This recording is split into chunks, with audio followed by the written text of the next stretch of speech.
ওম শান্তি। আজ 15 এপ্রিল 2026। আমরা সবাই বাবার অমূল্য মধুর মহাবাক্য শুনব। ওম শান্তি। মিষ্টি বাচ্চারা, তোমাদের স্বধর্ম হলো শান্ত। সত্যি শান্তি শান্তিধামে পেতে পারো, এই কথা সবাইকে শোনাতে হবে। স্বধর্মে থাকতে হবে। আজকের প্রশ্ন: কোন নলেজ এক বাবার কাছে আছে যেটা এখনই তোমরা পড়ো? উত্তর: পাপ আর পুণ্যের নলেজ।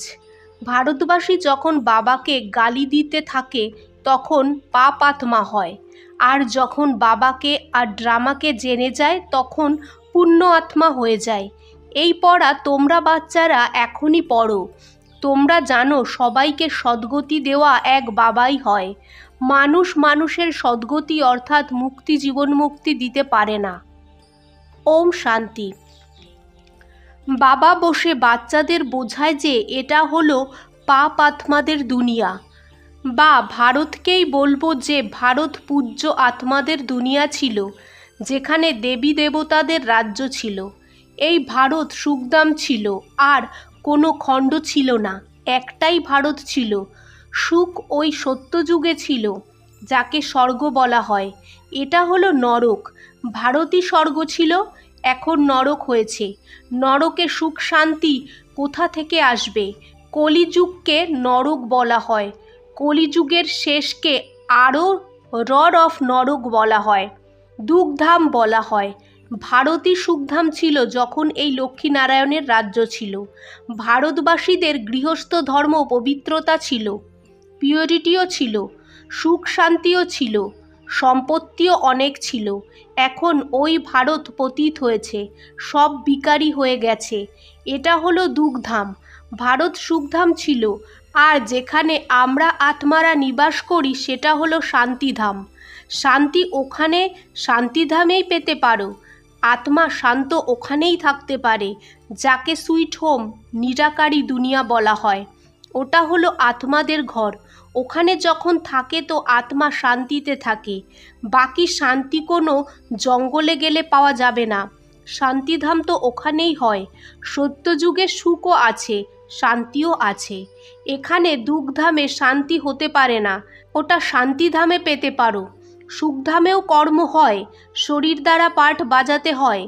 এই দুঃখধামে একজন মানুষও নেই যার সুখ শান্তি আছে। এটা হলো ভ্রষ্টাচারী পতিত ধাম। তাই তো পতিত পাবনকে ডাকে, কিন্তু ওই বাবাকে কেউ জানে না। এই জন্য নির্ধন হয়ে গেছে। অরফান হওয়ার কারণে নিজেদের মধ্যে লড়াই ঝগড়া করে, কত দুঃখ অশান্তি মারামারি হয়। এটা হলোই রাবণ রাজ্য। রামরাজ্য চায়। রাবণ রাজ্যে না সুখ হয় না শান্তি হয়। রামরাজ্যে সুখ শান্তি দুটোই আছে। নিজেদের মধ্যে কখনো লড়াই ঝগড়া করতো না।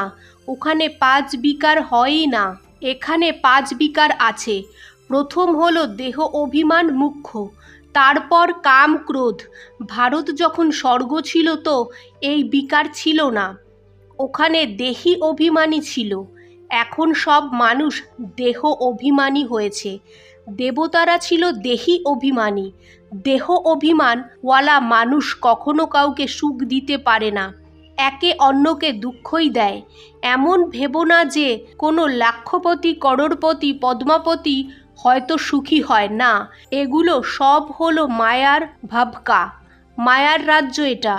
এখন এর বিনাশের জন্য এই মহাভারত লড়াই সামনে দাঁড়িয়ে আছে। তারপরে স্বর্গের দরজা খুলবে। আধা কল্পের পরে তারপর নরকের দরজা খোলে। এই কথা কোনো শাস্ত্রে নেই। ভারতবাসী বলে যে যখন ভক্তি করব তখন ভগবানকে পাবো। বাবা বলে যে যখন ভক্তি করতে করতে একদম নিচে এসে যায় তখন আমাকে আসতে হয় স্বর্গের স্থাপনা করতে, অর্থাৎ ভারতকে স্বর্গ বানাতে। ভারত যেটা স্বর্গ ছিল ওটা নরক কিভাবে হয়েছে? রাবণ বানিয়েছে। গীতার ভগবানের কাছ থেকে তোমরা রাজ্য পেয়েছ, 21 জন্ম স্বর্গে রাজ্য করেছ। তারপর ভারত দাপর থেকে কলিযুগে এসে গেছে, অর্থাৎ নিচে নামার কলা হয়ে গেছে। এই জন্য সবাই ডাকতে থাকে, হে পতিত পাবন এসো। পতিত মানুষরা সুখ শান্তি পতিত দুনিয়ায় পেতেই পারে না, কত দুঃখ ওটায়। আজ পয়সা চুরি হয়, আজ দেওয়ালা হয়ে গেছে, আজ রোগী হয়ে গেছে, দুঃখই দুঃখ হয়, তাই না? এখন তোমরা সুখ শান্তির বর্ষা পাওয়ার জন্য পুরুষার্থ করছো, বাবার থেকে স্বর্গের বর্ষা নেওয়ার পুরুষার্থ করছো। সদা সুখী বানানো এক বাবাই হয়, সদা দুঃখী বানায় রাবণ। এই কথা ভারতবাসী জানে না। সত্যযুগে দুঃখের কথা হয়ই না, কখনো কাঁদতে হয় না, সদা সুখই সুখ হয়। ওখানে দেহ অভিমান অথবা কাম ক্রোধ এগুলো হয় না। যতক্ষণ 5 বিকারের দান না দাও ততক্ষণ দুঃখের গ্রহণ ছাড়তে পারে না। বলেও যে দাও দান তো ছাড়বে গ্রহণ। এই সময় সারা ভারতে 5 বিকারের গ্রহণ লেগে আছে। যতক্ষণ এই 5 বিকারের দান দেবে না ততক্ষণ 16 কলা সম্পূর্ণ দেবতা হতে পারবে না। বাবা সবার সদ্গতিদাতা হয়। বলা হয় গুরু ছাড়া গতি হয় না, কিন্তু গতিরও অর্থ বোঝে না। মানুষের গতি সদ্গতি মানে মুক্তি, জীবন মুক্তি, সেটা তো বাবাই দিতে পারে। এই সময় সবার সদ্গতি হবে। দিল্লিকে বলা হয় নিউ দিল্লি, কিন্তু এটা তো নতুন হয়নি। নিউ ওয়ার্ল্ডে নিউ দিল্লি হবে, ওল্ড ওয়ার্ল্ডে ওল্ড দিল্লি হয়। বরাবর যমুনার কণ্ঠ ছিল, দিল্লি পরিস্থান ছিল, সত্যযুগ ছিল, তাই না? দেবী দেবতারা রাজ্য করত। এখন তো পুরনো দুনিয়ায় পুরনো দিল্লি হয়, নতুন দুনিয়ায় তো লক্ষ্মীনারায়ণের রাজ্য ছিল। ভারতবাসী এটা ভুলে গেছে। নতুন ভারত নতুন দিল্লি ছিল, তো ওনাদের রাজ্য ছিল, আর কোনো খণ্ড ছিল না। এটা কেউ জানে না, গভর্নমেন্টও এটা পড়ায় না। জানে যে এটা তো অসম্পূর্ণ ইতিহাস। যখন থেকে ইসলাম বৌদ্ধি এসেছে লক্ষ্মীনারায়ণের রাজ্যের কোনো চিহ্ন নেই। এটা বাবাই বসে বোঝায় এই সারা সৃষ্টির চক্র কিভাবে ঘোরে। যখন ভারত স্বর্গ ছিল তখন গোল্ডেন এজ ছিল। এখন এই ভারত দেখো কি হয়ে গেছে। আবার ভারতকে হীরের মতো কে বানাবে? বাবা বলে যে যখন তোমরা অনেক পাপ আত্মা হয়ে যাও তখন আমি আসি পূর্ণ আত্মা বানাতে। এই ড্রামা বানানো আছে যেটা কেউ জানে না। এই নলেজ বাবা ছাড়া কেউ দিতে পারে না। নলেজফুল বাবাই হয়। ও এসে পড়ায়। মানুষ মানুষকে কখনো সদ্গতি দিতে পারে না।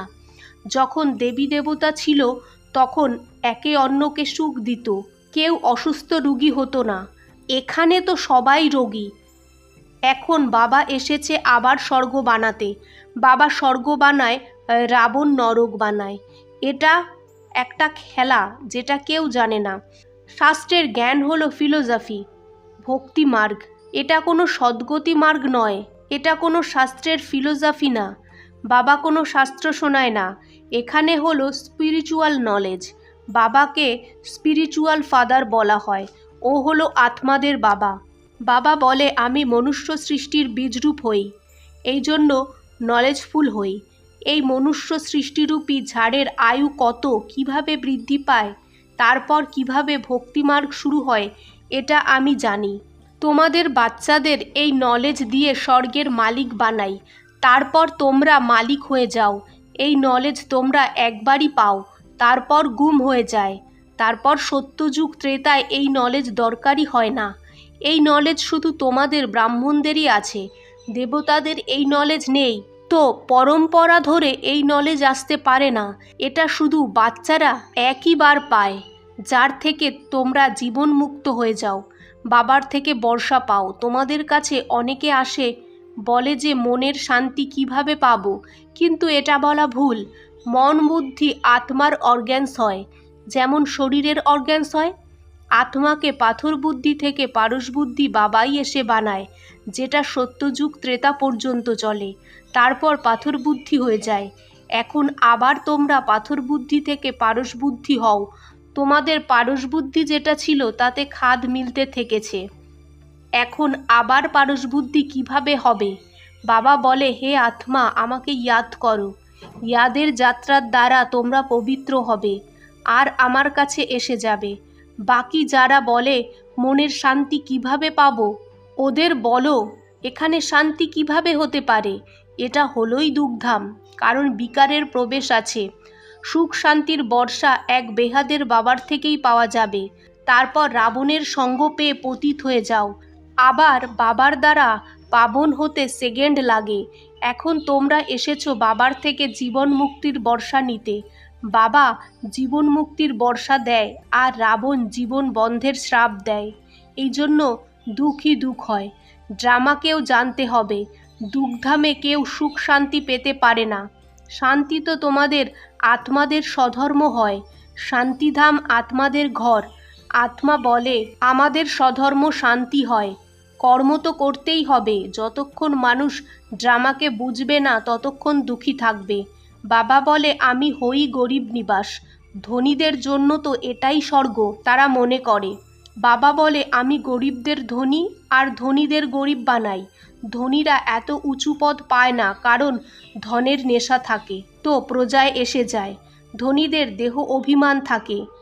এখন কলিযুগের শেষ সঙ্গমের সময়। বাবা বলে আমি প্রত্যেক ৫,০০০ বছর পরে আসি ভারতকে আবার হীরের মতো বানাতে। আচ্ছা, মিষ্টি মিষ্টি সিকিলাদে বাচ্চাদের প্রতি মাত পিতা বাপদাদার ইয়াদ প্যার আর গুড মর্নিং।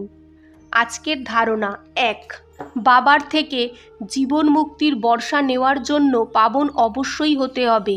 ড্রামার নলেজ বুদ্ধিতে রেখে দুঃখধামে থেকেও দুঃখ থেকে মুক্ত হতে হবে। ২, ধন মাল বা ধনী হওয়ার নেশা ছেড়ে দেহি অভিমানী হওয়ার পুরুষার্থ করতে হবে।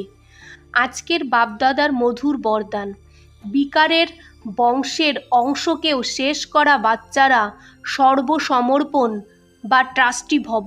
বিস্তার, যে আইবেলের জন্য পুরানো সংস্কারের প্রপার্টি কিনারা করে রেখে দেয় তো মায়া কোনো না কোনোভাবে ধরে ফেলে। পুরনো রেজিস্টার ছোট টুকরোতেও ধরে ফেলবে। মায়ার বড় তেজ, ওর ক্যাচিং পাওয়ারও কোনো কম নয়। এই জন্য বিকারের বংশের অংশকেও সমাপ্ত করো।